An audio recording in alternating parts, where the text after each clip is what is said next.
no princípio Jesus era apenas a ideia de Deus, e essa ideia se fez o quê? Realidade, reina, diga glória a Deus. E o versículo 2 diz o quê? Ele estava presente desde o princípio. Diga comigo, Deus e Jesus e o Espírito Santo formavam a família desde o princípio. Amém, queridos? Amém, Fatinho? Foi isso que nós estudamos basicamente.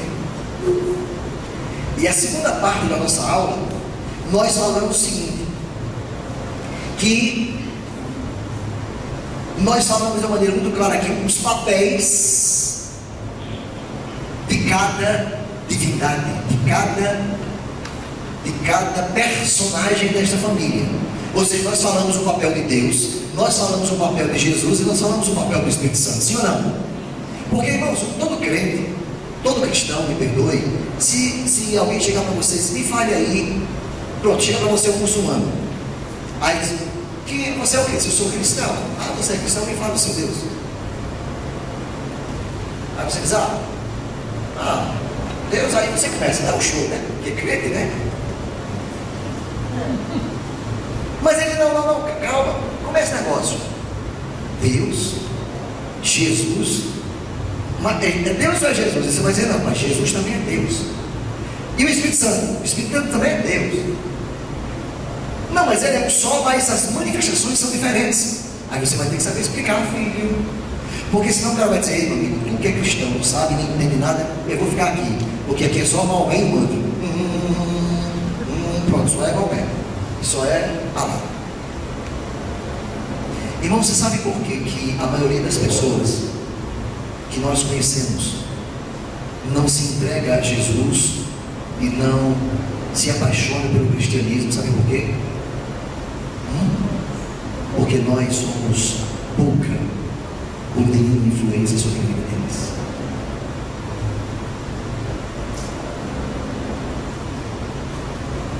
Aqui nós temos duas representantes de vendas. Conversava com uma delas antes da aula. E ela visita uma especialidade médica. Por quê? Por que ela tem que visitar a especialidade médica? Para gastar o dinheiro da empresa, alternativa A? Porque o anestesista realmente é um... Não, sabe por quê? Porque o laboratório tem um produto que deve custar caro, que precisa ser usado, que precisa entrar no mercado, ganhar mercado, e para isso a empresa investe um profissional para estar durante todo o dia trabalhando só com essa especialidade dentro dos hospitais. Quem está entendendo? E esta profissional desta área, ela tem que conhecer muito, mas muito bem o produto que ela está representando. Porque senão, quando o anestesista disser, me diga uma coisa, mas quais são as contraindicações desse troço aí? Doutor, peraí. Está dizendo aqui. Aí o médico vai baixar a cabeça e diz, não existe isso.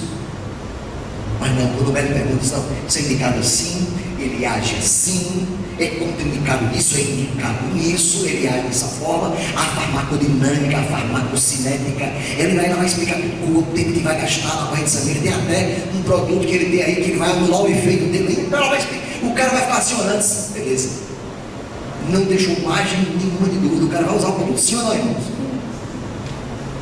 Mas o nosso cristianismo, ele é muito mal explicado, é um cristianismo fraco. Se fosse uma mãe, dizia fuleira. Corta esse negócio, corta fuleira. É um cristianismo fraco. Não, eu diria até que você tenha uma fezinha, porque senão você não estaria lá falando. Mas, irmãos, nós precisamos ter respaldo, nós precisamos ter um mínimo de conhecimento do que família de Deus e que família é essa. Como é que ele age? Como é que Deus age? Como é que o Filho age? Como é que o Espírito Santo age? Irmãos, Deus age de uma maneira, Jesus age de outra e o Espírito Santo de outra. Os dois não só, mas com características diferentes. Quem está entendendo? Amém, queridos? Então Deus, irmão, nós falamos aqui que Ele é o Pai, na nossa apostila, Ele é o Pai amoroso, Ele se manifesta em poder. A Bíblia diz no Salmo 46, o salmista diz, Ele é o nosso refúgio e a nossa fortaleza, socorro bem presente na hora da angústia. Então Ele é o que? O nosso refúgio, irmãos. Deus é o nosso refúgio. Se você for ler os restos dos Salmos, o Salmo 121 diz, o Senhor eleva os meus olhos para os montes, de onde me virá o socorro? Aí a palavra diz, o meu socorro vem do Senhor que fez os céus e a terra. Então quem é Deus? Deus é o nosso socorro, Ele é o nosso refúgio, a nossa fortaleza. Lembra que nós lemos aqui no Salmo 91, aquele que habita aonde? No esconderijo do Senhor do Altíssimo, aquele que mora lá, descansa. Então quem é Deus? É o nosso descanso, irmão, é o nosso refúgio, é o nosso socorro, aquele que habita, aquele que mora no esconderijo do Altíssimo, pode descansar. Por que os crentes não descansam, Rosângela? Por que os crentes são deprimidos e alvoroçados? Ai meu Deus, e agora o que eu faço? Chega, corre, bota a mão da cabeça, tira a mão da cabeça, campanha disso, campanha daquilo, propósito, sal grosso, sal fino. Por que andam nessa correria? Porque não descansam em Deus. Por que não descansam em Deus? Porque não moram na sua presença, não habitam na sua presença. Mas final de semana, eu até citei o exemplo do São Leandro. Tem uma casa de praia belíssima lá em Esmurrinho. Nunca me convidou para ir lá. Ela nunca vai receber correspondências lá. Por quê, irmão? Ela não vai receber correspondência. A casa é dela, não é, São? Pagou, tem escritura, tem tudo. Mas ela nunca vai colocar correspondência lá. Por quê?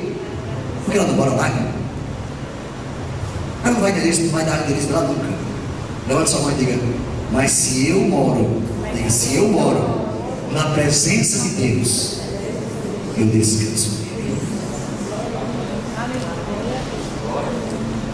Quem é então o nosso Deus? O nosso descanso. E quando eu li aqui, parece que 3 ou 4 versículos, que já de uma maneira muito clara, nos deixa completamente confortáveis. Aqui é Deus. Sim ou não? Deixa eu perguntar a Rafaela, quem é Deus? Ela vai dizer, Deus é uma luz, Deus é uma entidade, Deus é aquele que me convence. Não, quem me convence não é Deus. Ela vai dizer, não, Deus é o Todo-Poderoso, Criador dos céus e da terra. Ele é o meu refúgio, Ele é a minha fortaleza. Deus é o meu socorro bem presente na angústia. Ele é aquele que eu posso descansar. No domingo, quando ela falar desses 3 versículos, o cara já vai estar em pé. Meu Deus, o que é isso? Por que, irmãos? Porque a palavra que sai da boca dela não vai voltar vazia. Mas que palavra é? A palavra de Deus. Amém. Foi a hora passada. Amém, Marco? Porque Fatinha, eu amo demais essa mulher. E ela pediu que eu fizesse uma. Não foi, Fatinha? Aí, tu também queria, não era peguei, mas menino pediu. Foi de carona. Então Deus é isso, irmão. E Jesus, quem é? Quem é Jesus, irmão? Jesus é o nosso caminho até Deus. Através dele. Eu vou dar uma dica para vocês, é o Filho de Deus. Vocês estão pecando. Jesus é o Filho. Irmãos, Hebreus capítulo 1 traz um relato lindo de quem é Jesus. E começa assim, no capítulo 1 de Hebreus, diz assim, olha, antigamente Deus falava com o seu povo, com os seus filhos, por meio de quem, irmãos? Dos profetas, não é assim que diz? Muitas vezes falou por meio dos profetas. Aí o versículo 2 diz assim, mas nos últimos dias, Ele tem falado conosco através de quê?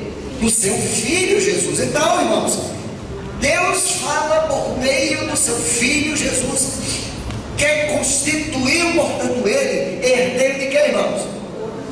Diga comigo de tudo. Diga, Jesus é o Filho de Deus, que foi constituído herdeiro de tudo. Deu glória a Deus aí, meu Deus do céu. Jesus foi constituído herdeiro de tudo. Tudo. Todas as coisas foram feitas por Ele. Nada do que foi feito sem Ele se fez. João fala isso. Amém, queridos? Então quem é Jesus, queridos? Aquele que habita em luz inacessível, Filho de Deus. Aí, os irmãos, eu quero voltar um pouquinho para destacar para os irmãos, não sei quem lembra disso. Vamos ver quem é bom de memória agora. A senhora não estava, né? Na última aula. Estava, não estava? Estava, né? Então ela vai lembrar que nós falamos aqui que eu posso colocar, digamos, de uma maneira mais clara, apenas para fins didáticos, Jesus em 3 fases. Está lembrada, Rafael? Eu falei que Jesus estava presente, ou esteve presente por toda a eternidade. Diga amém, queridos. Lembra que Jesus estava no céu e disse: eu vou fazer o homem conforme a minha imagem. Foi assim que ele disse? Ele disse: façamos o homem. Façamos, irmãos, quer dizer que tinha ele mais quem? Mais Jesus e mais o Espírito Santo. Façamos o homem conforme a nossa imagem, conforme a nossa semelhança. Então Jesus estava presente, sim ou não? Então Jesus esteve presente durante toda a eternidade com Deus. Amém, queridos? Lembre que todas as coisas foram feitas por Ele. Nada do que foi feito sem Ele se fez, então Ele estava presente em tudo. Essa é a primeira fase. A segunda fase, irmãos, Ele, Filipenses capítulo 2, diz que Ele se fez carne. Na plenitude do tempo, este Deus, Cristo Jesus, veio e se fez carne e habitou entre nós. Em Filipenses 2 diz que ele não deve por orgulho, não deve por usurpação, em nenhum momento ser igual a Deus. Antes ele esvaziou-se dele mesmo, ele esvaziou-se de toda a glória que ele tinha. Tinha onde? Na eternidade, irmão. Durante toda a eternidade, das eternidades, ele estava revestido de glória. Desça mais.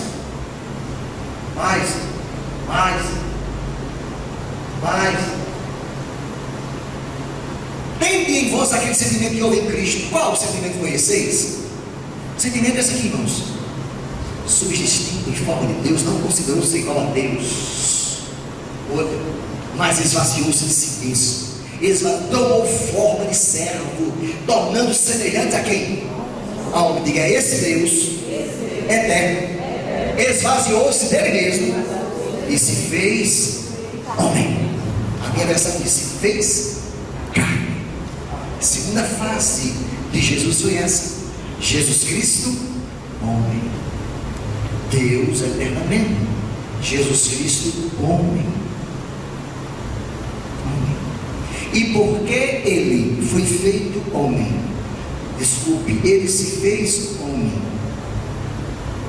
e habitou entre nós, morreu morte de cruz, se humilhou até esse tipo de morte, que era o pior tipo de morte que podia alguém morrer.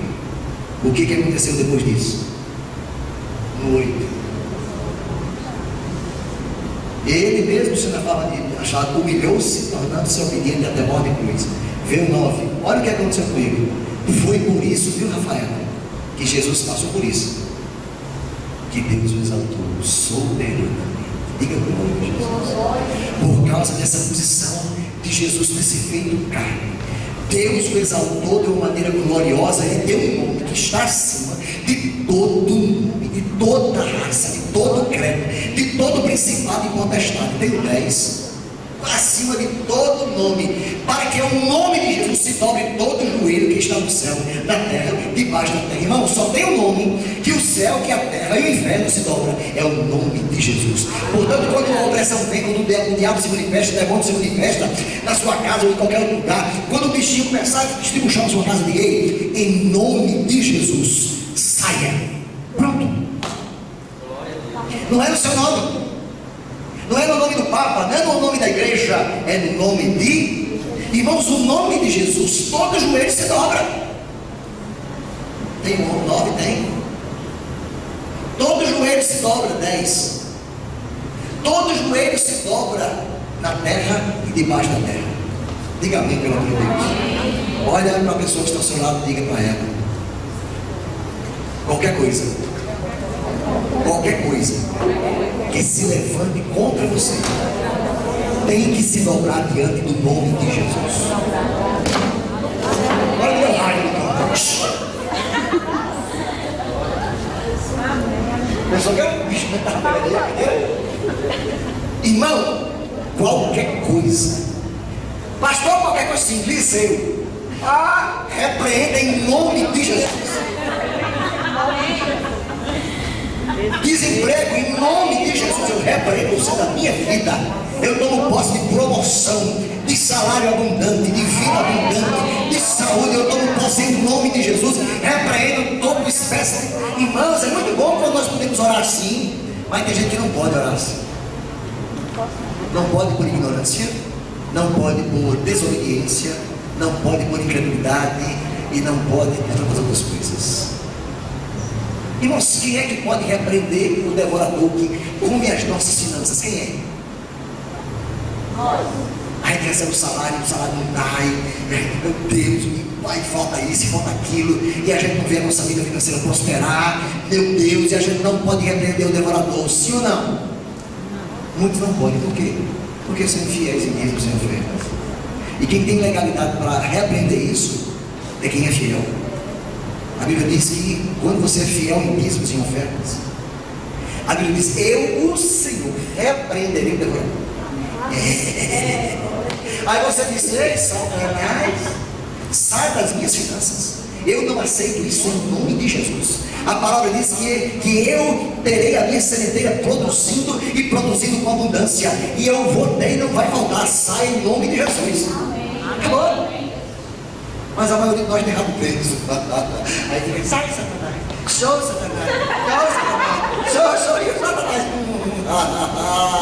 Eu te conheço, filho. Não tem legalidade para nada, rapaz.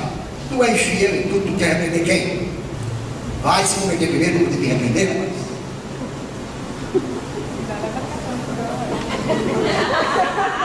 Tá rindo que não é com você. Vai ter tanta gente nessa situação. Tanta gente. Nós temos um homem aqui nessa igreja que eu acho lindo. Ele é assalariado. Eu vou dar um exemplo dele, porque todo mundo aqui é fiel, amém? Mas o pastor André eu acho lindo demais.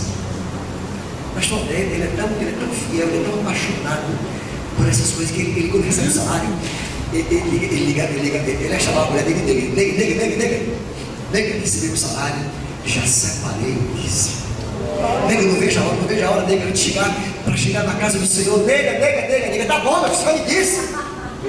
Aí ele vem, aí quando ele coloca lá dentro, ele descansa. Aí eu digo: como é que não acaba? Professor do Senac, anda num carro melhor que eu no pastor. Professor do Senac, mora num carro do último ano, mora numa casa, irmão, se você ver a casa de André, todo no porcelanato. Professor do Senac, você sabe o que é isso? Ele foi aposentado, irmão, com 40 e poucos anos. O cara do INSS disse: meu filho, como é que você aposenta uma criança? Eu nunca sei o que é isso. Aí você quer que eu faça a sua do senhor? Eu comecei a trabalhar com 13 anos, com carteira assinada, que tempo livre. E trabalhava na indústria psicofárica. Trabalhava com produto químico, então é perigosidade, sei lá o quê. Aí contando, salubridade, sei lá o quê. Então eu já estou atrasado por 2 anos, era para ter se aposentado com 30 anos. O cara olhou e pegou, e toda a justiça mandou pagar tudo retroativo e está aposentado até hoje. Diga glória a Deus. Fidelidade. Ele ama ser fiel ao Senhor. Irmãos, eu fico olhando assim, chega, escorre, porque amém? As minhas coisas aqui, meu dízimo é rendido na fonte, diga glória a Deus. Ele já tira o dízimo antes de me pagar. Eu digo: faça isso mesmo. Quem está entendendo? Mas é diferente você dar e diferente de você querer dar. Essa deu bem no meu. Uma coisa é você dar, a outra coisa é você desejar dar. Está escrito isso. Se eu achasse, me ajuda, Jesus. Joga minha esposa.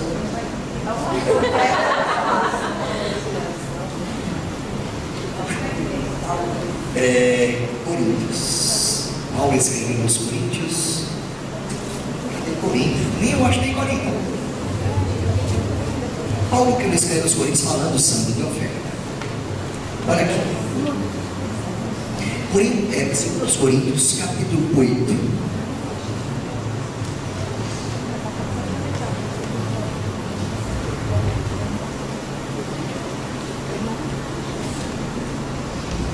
versículo 10.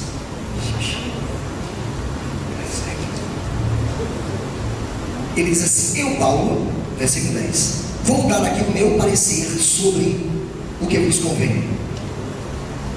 Vou dar o meu parecer, bem parecido com a minha. No ano passado, ele estava falando uma historinha de oferta, de coleta. De coleta para os cristãos pobres da Judéia. Paulo teve uma oferta para os pobres da Judéia, lá na igreja de Corinto. Ele diz assim: no ano passado foste os primeiros a... Olhe bem, versículo 10. Aqui dou meu parecer sobre o que nos convém. No ano passado fostes os primeiros não só a dar, mas também querer dar. Diga amém. Amém. Diga comigo, dar é uma coisa. Diga com raiva, diga, dar é uma coisa. Querer dar é outra.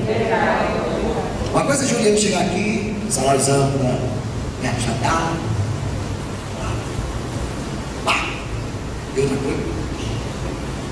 coisa ela dizer assim: ai, graças a Deus, obrigado, Pai, por esse privilégio.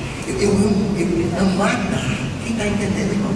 Amém. Então, quando esse negócio cai dentro da saúde, queima tudo. Toda alma que é curada, de quem é salva nesse meio, de quem ama ela não? De quem ama dar, não só quer dar. Quem está entendendo? Irmãos, em quantos testemunhos eu ouço aqui, eu já ouvi tantos testemunhos aqui do que Deus tem feito na vida financeira. Rosângela dá tanto testemunho, não, Rosângela? Irmãos, coisa linda. O Almado ali deu testemunho desse, coisa linda do que Deus fez. Diga assim. Aí ele veio. Este é meu conselho. Convém que vocês concluam, já que desde o ano passado vocês foram os primeiros, não somente a concluir, mas também a propor e não. Propor o coração. Agora completem a obra, para que a forte disposição de realizá-la seja igualada pelo zelo de concluir. Zelo de concluir, não só concluir, mas zelo. Irmãos, faz diferença alguém limpar essas cadeiras e alguém que tem zelo em limpar as cadeiras? Faz diferença, irmão? Faz diferença de Dani servir no ministério de serviço na igreja, juntamente com os demais irmãos que estão servindo aqui. Faz diferença delas servirem, delas a igreja servir, desejar. Faz diferença, irmão? Olha para a pessoa que está ao seu lado, diga: dá uma coisa, querer dar outra. Diga: vigia, irmão. Vigia, irmão. Vigia. Querer dar faz toda a diferença. Dormir com a sua esposa é legítimo, agora querer dormir. Beijar a sua esposa, beijar a sua amiga, agora querer é diferente. Isso faz toda a diferença, amém, queridos? Faz toda a diferença, amém, Sandra? Graças a Deus. Então, nós estamos falando da pessoa de quem? De Jesus, que quis dar. Ele quis doar-se. E por causa disso, todo joelho se dobra diante dele. Esta é a pessoa de quem? De Jesus na sua segunda fase. A primeira foi a fase eterna de Deus, de Senhor de todas as coisas. Ele criou tudo, ele fez tudo. Foi aí, viu, Marcos, que eu entendi uma coisa. Eu já passo para a segunda, terceira fase. E já é na aula de hoje. Eu entendo, viu, Rafaela? Você está lembrada, Rafaela, que Jesus, ele, antes da crucificação, ele foi para um jardim chamado Getsemane orar. Algumas pessoas chamam de Getsemane. Era um jardim muito bonito naquela época. E Jesus se retirava para orar. E naquela oportunidade, ele disse que seria levado ao Gólgota daí. Ele aproveitou aquele momento e passou os últimos dias, as últimas horas dele em oração. E ele foi ao Getsemane orar, ou Getsemane. Ele estava orando lá no Getsemane e ele angustiou-se tanto, porque sabia do que ia enfrentar. Não sei se Marcos concorda com isso. Jesus orava intensamente, mas ele orava tão intensamente. A agonia dele era tão grande, Garcia, que o suor dele transformou-se em sangue. Alguém já passou por uma agonia aqui? Já? Agonia mesmo? Só agonia, você suou sangue? Não? Não foi agonia, foi o piti. Foi só o piti. Agonia é quando o sangue começa, aí é agonia. Mas essa agonia de Jesus se deu a que fato? Se deu por quê? Ela disse pela crucificação que ele iria passar. Pronto. Faço minhas palavras, demais uma salva de palmas para Mário. Irmãos, essa agonia de Jesus não foi por outro motivo, não. Sandra, eu não falei de Deus eternamente, de Jesus eternamente. Pela primeira vez na vida dele, durante, irmãos, da eternidade para a eternidade, e das eternidades para todos sempre, eternamente, amém. Eu não sei, irmãos, eternamente, amém. Deus. Eu não sei nem como explicar isso, porque não tem palavras para você explicar isso. Jesus, pela primeira vez, ele iria enfrentar, a primeira vez, a condição de perder a comunhão com o Pai. Que agonia era essa? Era um momento que disse: Pai, se possível, passa de mim o cálice. Que cálice é da crucificação? Não, é da separação dele com Deus pela primeira vez. Pior, sabe o que era? Por causa do teu pecado, não era o dele. Por causa do meu pecado, não era o pecado dele. Ele iria se separar do Pai pela primeira vez por causa dos nossos pecados, das nossas doenças que ele levaria na cruz. E Deus, na sua glória inacessível, na sua pureza, na sua grandeza, Deus nunca teve relação com o pecado. Quando o diabo, irmãos, pecou, Deus nem tomou conhecimento. Deus está sobre o céu e o diabo pecou, e vamos fazer a revolução. Deus, o que é que vai fazer com o diabo, com Lúcifer? Não, irmão. Quando subiu ao coração de Lúcifer o comércio, a Bíblia diz que Miguel, colega dele, colega de baixo, não tomava conta da guerra, das lutas de Deus, das autoridades de Deus, e ele tomava conta do louvor, da adoração de Deus. Quando Miguel disse, como é a história, quando Miguel olhou que ele estava fazendo comércio, reunindo os anjos no céu, para dizer assim: olha, eu descobri que eu sou o cara. Foi aí que ele cantou aquela música pela primeira vez. Esse cara sou eu. Foi o cão que fundou essa música e revelou a peça para isso. Deu por revelação a verdade. Foi. Ele descobriu que era o cara. Aí a Bíblia diz que Miguel não foi Deus, não foi Jesus, não foi o Espírito Santo. Miguel deu uma torada com aquela espada dele no meio dos. Que a Bíblia diz que Jesus, em Efésios, que Jesus, olha, viu Lúcifer precipitar-se do céu e terra. Jesus apenas olhou e viu. Deu uma torada no meio das coisas que ele caiu à terra com os seus anjos. Aí eu creio onde, na era pré-adâmica, onde o diabo caiu como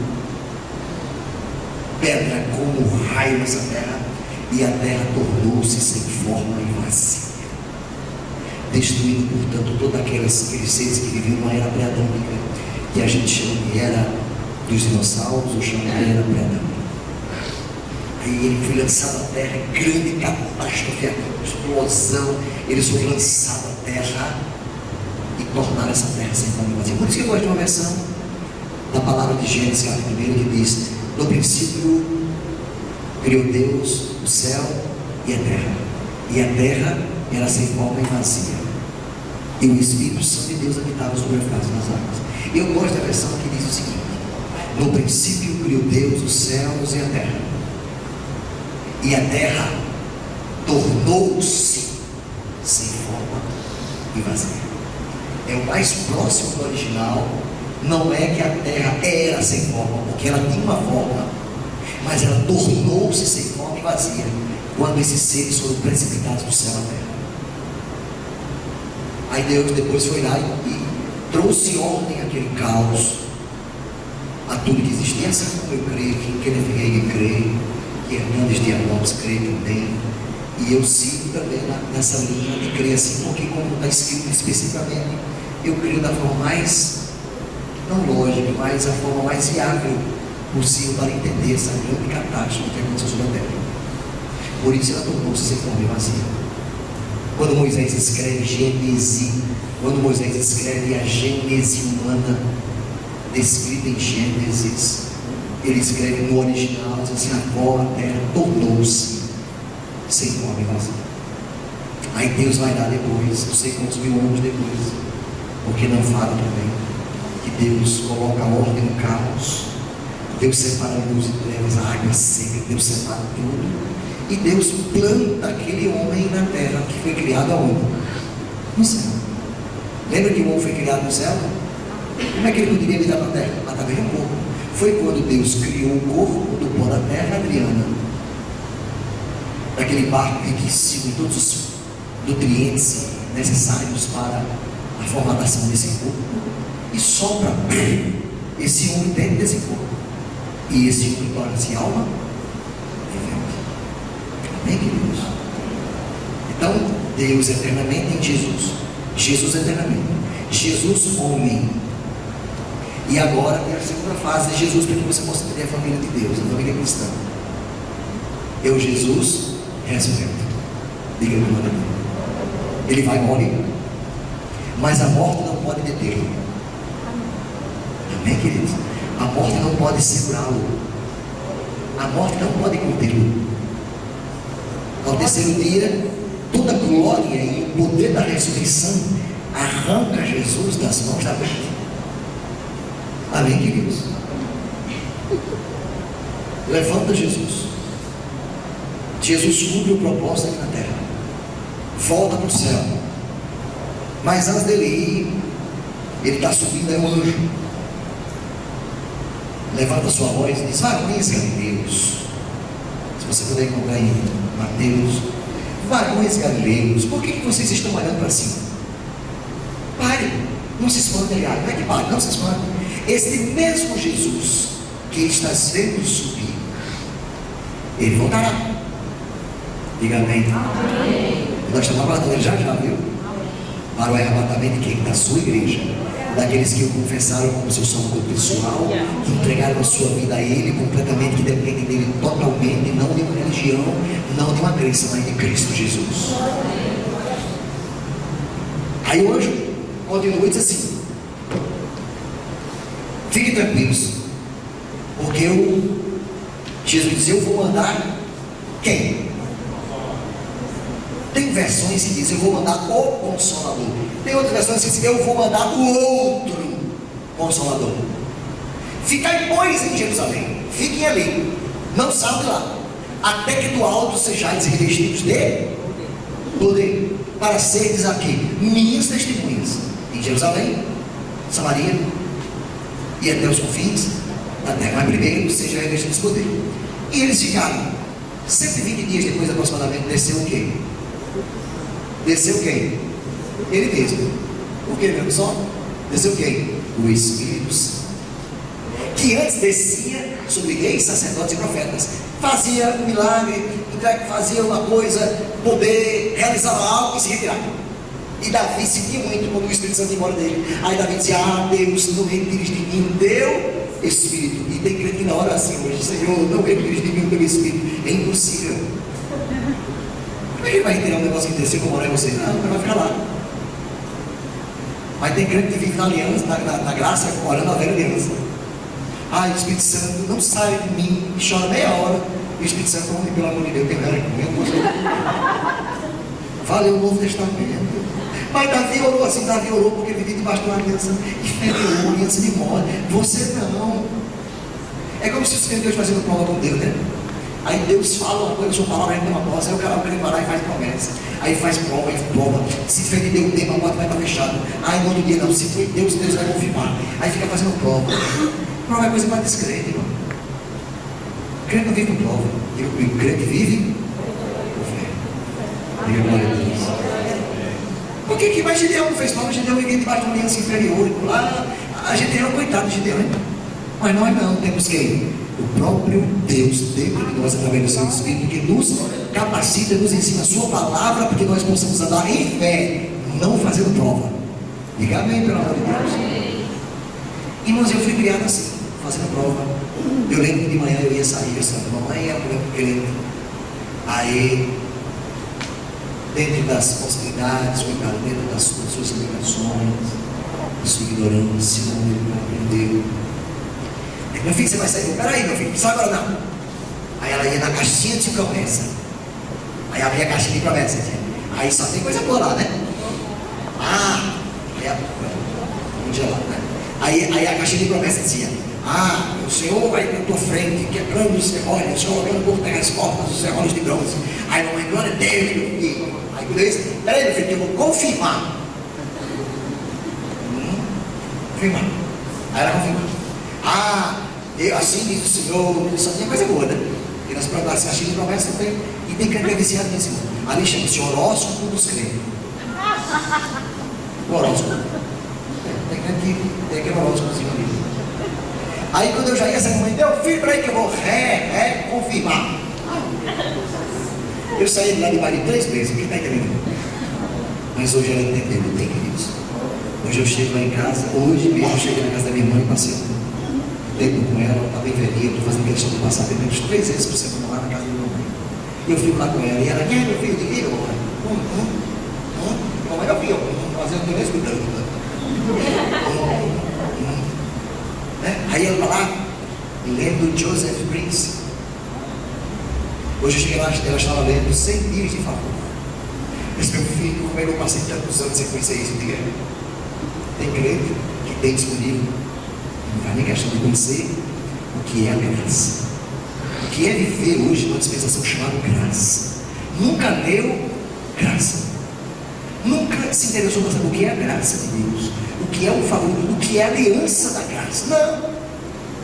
Vive com 2 pés na vida, tentando agradar um Deus da graça. E Deus não tem nem a cabeça desse cuidado. Por quê? Por amor. Deus trata assim, a gente tem como criança. Quem está entendendo aqui isso? Então, Deus em Cristo, a última fase de Jesus, está onde hoje? Sentado aonde? Jesus está onde, igreja? Ivonete, Jesus está onde? A destra, segundo Ivonete, a destra do Pai. A destra é a direita do Pai. Amém, queridos? Fazendo o quê? Alternativa A, rezando o texto. Orando o Pai Nosso. Terceira opção, Jesus está no céu, traçando um plano para nos resgatar. O que Jesus está fazendo no céu? Alternativa A, intercedendo por mim e por você. Então o que Jesus está fazendo na deixa do Pai? 24 horas, Verônica, né? Verônica. O que Jesus está fazendo 24 horas por Verônica no céu? Deus, atende Verônica. Deus, olha, eu morri por Verônica. Deus, não leve em conta isso. Deus, 24 horas Jesus intercede por mim. Quem é que intercede mais por mim? É Deus. Quem é? Ninguém. Só existe, só há um intercessor entre Deus e o homem, a saber, Cristo Jesus. Ninguém mais. Por que eu sei disso? Porque está escrito na Bíblia. Qual é a Bíblia? Todas elas. Na minha Bíblia, na Bíblia do Espírito, na Bíblia do Católico, na Bíblia do Torá, está escrito todas as Bíblias. Não existe um mediador entre Deus e o homem que não seja Cristo. Então quem quer pedir uma coisa a Deus, pede a quem? A Deus no nome de quem? Jesus. Pastor, eu já vou adiantar, vou pedir a Jesus direto. Não, mas peça a Deus, porque você vai estar em linha com a palavra. Peça a Deus, peça ao Pai no nome de quem? Mas não é assim que Jesus ensina. Aquele que me pede no nome de Jesus, ou no meu nome, aquele que pede ao Pai no meu nome, recebe. E ele disse, recebe para quê? Para que a sua alegria seja completa. E para que o nome do meu Pai seja glorificado. Então, todas vezes você pede a Deus no nome de Jesus, ele faz questão de fazer para quê? Para que você fique feliz. Olha para a pessoa que está ao seu lado e diga, Jesus quer te ver feliz. Então ele vai fazer tudo para você ser feliz. É como um pai e uma mãe. Um pai e uma mãe. O filho diz, papai, me dê isso. Aí a mãe diz, dona, Aí o pai está lá assim, ô pai, dê um jeito assim, não. O pai vai lá, pega um alicate, no corinho do bichinho, vai, daí, o que você quer? É assim que Deus faz, irmão. E a Bíblia diz, irmãos, que nós, sendo maus, olha o que Paulo diz, nós mesmo sendo maus, não damos uma pedra para o nosso filho que pede pão. Imagine o nosso Pai Celestial. Peça a Deus, irmão, no nome de Jesus, e Ele atende. Amém, queridos? Agora peça crendo, peça com fé, e peça segundo a sua vontade, segundo a sua palavra, e Ele nos ama. Nunca peça nada se não for a vontade de Deus, porque você vai perder tempo. E qual é a vontade de Deus? É aquilo que está expresso na sua. Pronto, encerro aqui a aula. Amém? Esses 3 níveis de família divina. E Deus agora estabelece esse padrão celestial. Ele estabelece aonde? Na terra. Os mesmos padrões dos céus na terra. Então a família, ela não pode ter padrões. Ela não pode ter padrões que não estejam em linha com os padrões do céu. Por quê? Porque dá errado. Namoro fora dos padrões de Deus divino, dá errado. Casamento que acontece e que é administrado e vivido fora dos padrões de Deus, dá errado. Negócios feitos fora dos padrões de Deus, dá errado. Família, amizades, relacionamentos fora daquilo que Deus padronizou do céu, dá errado. E vai dar sempre errado. Quem está entendendo? Então o que é que a gente precisa, Diana? Conhecer o padrão celestial. Eu acabei de escrever um livro essa semana. Vou levar para a gráfica esses dias. Mandei para o pastor Diógenes, ele é muito bom nisso, para ele corrigir. E lá nesse livro eu contei um exemplo do tesouro norte-americano. Eu não vou contar muito não para vocês comprarem o meu livro. Vale aí 20 conto. O livro chama-se Conhecendo os Dons. Embaixo tem dons de visão, profecia, arrebatamento, revelação. Conhecendo os dons que nós temos, e às vezes sabe o que é. E eu dei o exemplo, irmãos, do conhecimento, como é importante o conhecimento. Então o Tesouro Norte-Americano ele contrata funcionários para aprenderem como identificar o dólar falso. Então existem profissionais dos Estados Unidos extremamente, digamos assim, eficazes no conhecimento da nota do dólar. Funcionários do Tesouro Americano. E conta a história que eles foram contratados e foram fazer o curso. E em um dia, 2 dias, eles trabalhando dólares, os caras chegavam aquela nota, aí desconhecido. Uma semana, 2 semanas, eles trabalhando sempre com dólar verdadeiro, aquela coisa, tal, textura, formato, cor, tal, luz. Os caras ficaram. Aí um doidinho lá disse: mas me diga uma coisa, cadê o dólar falso para a gente começar a estudar? Para a gente identificar. Para a surpresa daquele cidadão, o seu mestre, professor e treinador disse: jamais você vai pegar uma nota falsa aqui dentro. Você não precisa pegar a falsa, você tem que conhecer a verdadeira. Se você se aprofunda e conhece demais a verdadeira, quando a falsa passar no ano, você sabe que ela é falsa. Então, irmãos, não tem que se preocupar com as artimanhas do diabo, com as coisas que o diabo faz, não. Você precisa conhecer o que Deus faz.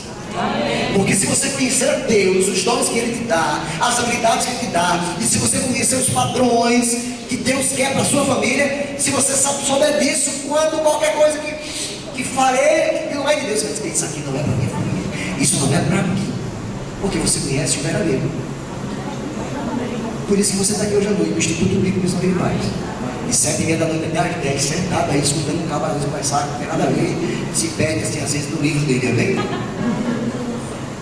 Mas você está conhecendo o verdadeiro, você está conhecendo a palavra. Amanhã, lá na sua repartição, amanhã, quando alguém vier, Rafael, dizer uma coisa para você, você tem que peraí. Onde é que você viu isso? Não, a Bíblia diz isso. Não, me mostra a Bíblia. Não, na Bíblia não diz não. Então, meu filho, a conversa acaba aqui. Porque se não está escrito na palavra de Deus no meu espírito, eu não recebo.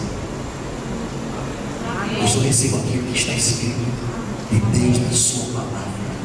Não está escrito na palavra de Deus, não é de Deus. E dentro das nossas igrejas, irmãos, existe uma coisa que chama-se dogmas, doutrinas de homens, que muitos de nós seguem aquilo ali, seguem porque tem costumes de séculos e séculos que fazemos aquilo, mas nunca acreditamos que aquilo ali não é a vontade de Deus. Quer um exemplo? Quem quer um exemplo? Ninguém quer um exemplo? Eu quero. Eu fui criado numa igreja de Deus, uma igreja santa, uma igreja maravilhosa, não tenho nada contra nenhuma, amém, queridos? Eu faço parte de uma instituição igualzinha a elas, que quando o cara escorregava, pecava, né? Aí o pastor dizia, está disciplinado, 6 meses no banco, não pode tomar ceia. Irmão, onde é que eu posso proibir uma cristã não tomar ceia? Ceias são para os doentes, ceias são para os fracos. Como é que eu vou impedir um cara que já está em pecado fraco parar de ceiar, irmão? É a ceia que vai curá-lo, é a ceia que vai levá-lo a refletir e pedir perdão dos seus pecados para sentar-se à mesa. Mas confundido, e hoje aí não, não pode ser. Onde é que está a Bíblia? Onde é que vai beber, irmão? Outra coisa. Vai cear? Vou. É batizado nas águas? Não pode cear. Ou seja, só pode tomar ceia se for batizado nas águas. Onde é que tem isso na Bíblia? O que batismo nas águas tem a ver com tomar ceia? Irmãos, o cara, o bebo chega hoje aqui, criminoso, assassino, entra aqui a aceita Jesus hoje. Se Jesus vai para o céu depois? Vai ou não? E por que não pode tomar ceia? O cara pode ir para o céu, mas não pode tomar ceia? Ele pode ir para o céu, mas não pode tomar ceia. Tem alguma coisa errada aí. Eu fui perdoado, eu confessei Jesus, fui salvo. Aí agora eu tenho que ter o quê? Comunhão com o corpo de Cristo. Agora deve ter uma igreja eficaz, deve ter um pastor responsável que possa ensiná-lo. Olha, sim, discipulado, você vai participar, você precisa do batismo, você tem que botar no seu coração, que a Bíblia diz, pedir aquele que pede batismo não, ele pede. Não é você empurrar na boca do cara, fala disso, tem que preencher assistindo batismo, não é essa? Tem alguém aqui que não foi batizado nas águas ainda? Batizado nas águas. 1, 2, 3, 4. Já tem 4 batizantes aqui. Eu vou entregar a fichinha para vocês, certo? Para o batismo. Por que é que você deseja o batismo? Porque você foi salvo. Você não é salvo porque foi batizado, mas porque você não é salvo, você vai ser batizado. Aí o que a Bíblia diz? Atenção. Cada um, Coríntios,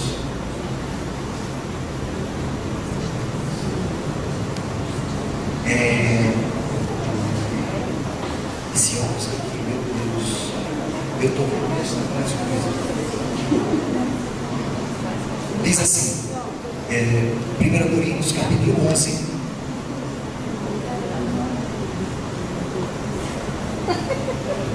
versículo 21.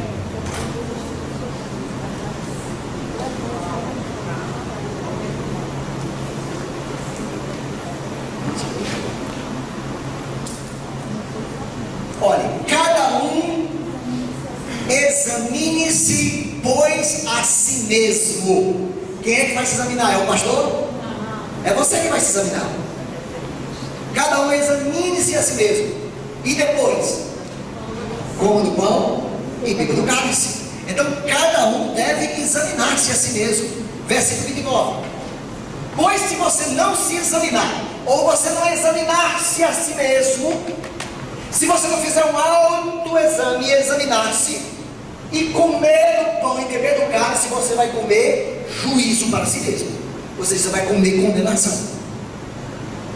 Por isso que você vai se examinar e vai dizer: eita, a Deus, me perdoa, em nome de Jesus, eu pequei.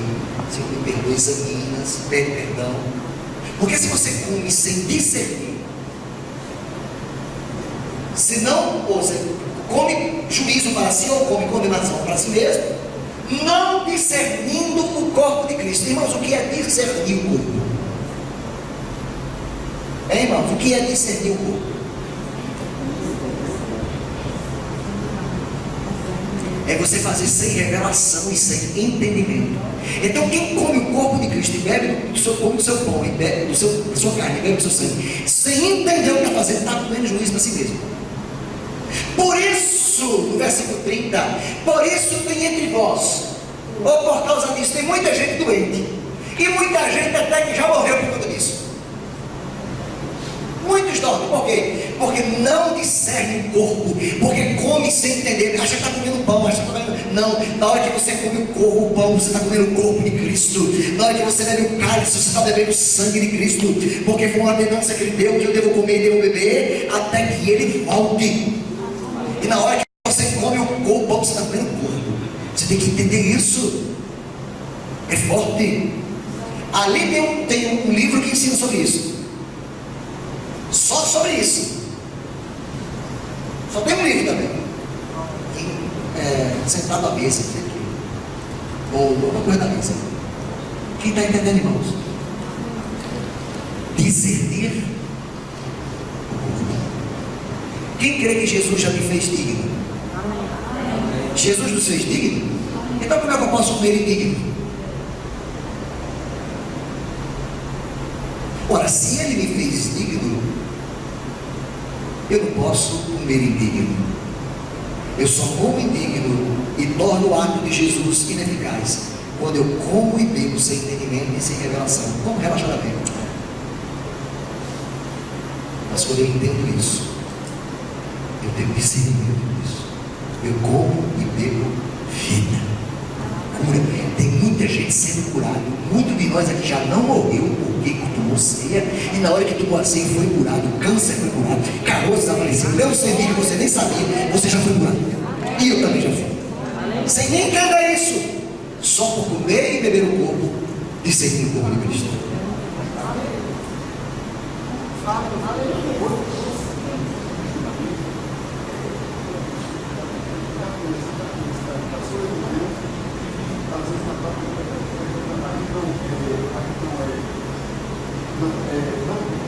Não somos totalmente santos, porque somos humanos, né? Mas saber que isso, concordo em parte com você. Porque a palavra bíblica diz que não discernir o corpo de Cristo é comer em pecado, o cara fica em pecado, né? É isso? eu disse que quando comemos sem discernir o santo, ou indignamente, é porque estamos no pecado. E cometemos sabendo que estamos cometendo. Irmãos, mas na hora que você vai tomar, você não pede perdão? Alguém está assim sem pedir perdão aqui? Não. Quem pede perdão, ele deve pedir perdão toda hora, porque ele pega agora. Todo tempo ele está pegando. Obras, pensamentos, ambição. Ele piou, ele perdoa. Então, irmãos, então o sangue de Jesus nos lava de uma forma que já nos fez dignos. Agora, quando você vive numa vida de cachorrada, pecado deliberado de cachorro, aí você precisa se converter, é outra questão. É porque não houve novo nascimento. Porque quem peca deliberadamente não nasceu de novo. Porque o crente nasceu de novo, ele peca. Ele incomoda aquele. Ai, irmãos, é uma exceção. Agora tem cara que peca e ele olha para o relógio e diz: 10 horas vou pecar. Vem a hora de chegar. E ele canta uma musiquinha: 10 horas vou pecar, 10 horas vou pecar, lá, lá, lá, lá, lá, 10 horas vou pecar. Glória a Deus. Irmãos, tem gente que peca descaradamente. Mas ele sabe que vai pecar, ele vai sair daqui, ele sabe que vai pecar. Quem está entendendo? Então esse não nasceu de novo, irmãos. Porque a Bíblia diz, Paulo ensinando aos Romanos, que aquele que nasceu de novo não vive na prática do pecado. Que é esse cara? Quem vive na prática do pecado é o pecador. Aí o pecador foi salvo. Nós podemos pecar sim ou não? Mas nós somos pecadores. Por quê? Porque não vivemos na prática. Então nós somos justificados. Nós somos justiça de Deus, é diferente de pecador. Porque criou isso também, os crentes criaram um negócio, pecador redimido. Já ouviram falar disso? O pecador arrependido. Aí eu baixo o pé para ninguém. Quantos pecadores tem aqui? Todo mundo levanta a mão. Só se for tu, eu não. Pecador é quem vive na prática do pecado, deliberado. Eu não sou pecador, mas eu posso pecar? Posso. Mas não sou pecador porque não vivo na prática. Quando eu peco, eu me arrependo, que Senhor tem misericórdia. Quem está entendendo? Peço perdão. Então eu não sou pecador, eu sou justificado. Agora, quem pecou? Todos nós pecamos. Pecam todinho. Quem errou? Todo mundo errou. Todo mundo peca. A diferença, irmãos, aqui é um pecado, não é aquele pecado estabelecido, pragmático, aquele pecado consciente, aquela coisa que o cara planeja o pecado. Ele traça o plano, diz, olha, se é assim, da hora eu realizo isso. Se eu passar assim, eu acabo disso. Nem nasceu de novo. Fazendo plano para o pecado. Está com a semente do diabo no coração dele, precisa ficar. Amém, queridos?